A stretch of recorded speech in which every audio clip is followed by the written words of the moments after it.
Morning guys, it's Andrew here. I just finished the Fit Up to 40 program. Good program.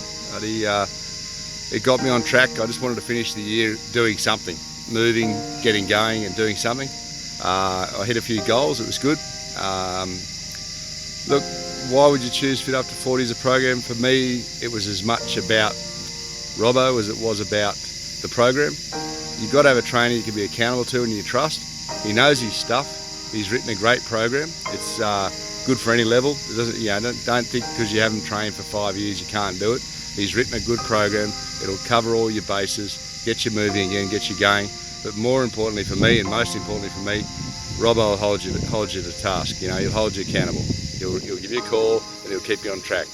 The nutrition stuff was good, because that's probably where I fall down most. But look, you got to trust your trainer. Otherwise, it's an exercise in futility. And Robbo's good. He knows his stuff and he gives a shit. So I recommend it to anyone. It's a good program. Anyway, that's it from me. I hope you all have a good new year. Don't misbehave too much, and I'll speak to you soon.